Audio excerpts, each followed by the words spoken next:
In a hushed room filled with the soft glow of candlelight, Princess Catherine sat on the edge of her children's beds, her heart heavy with a burden she never wished to bear. Just days ago, laughter had echoed through the castle halls, but now, an unsettling silence loomed, wrapping around them like a thick fog. The moment had come to share news that would change their lives forever.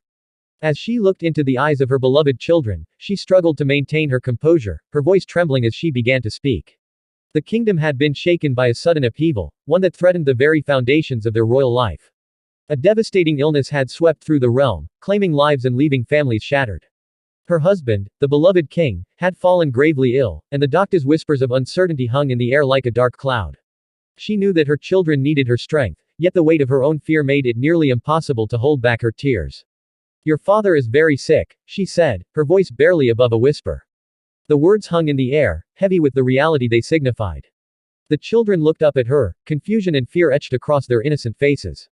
They were far too young to understand the gravity of the situation, yet old enough to sense the distress that surrounded them.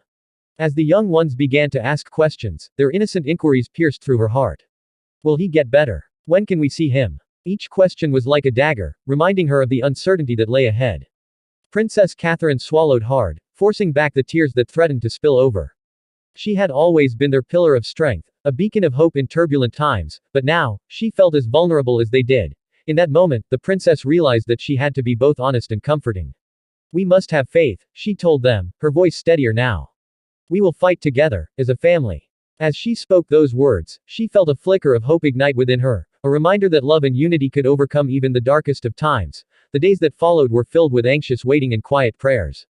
Together, they gathered in the castle chapel each evening, lighting candles and whispering their hopes into the flickering flames. As she watched her children cling to their faith, Princess Catherine found strength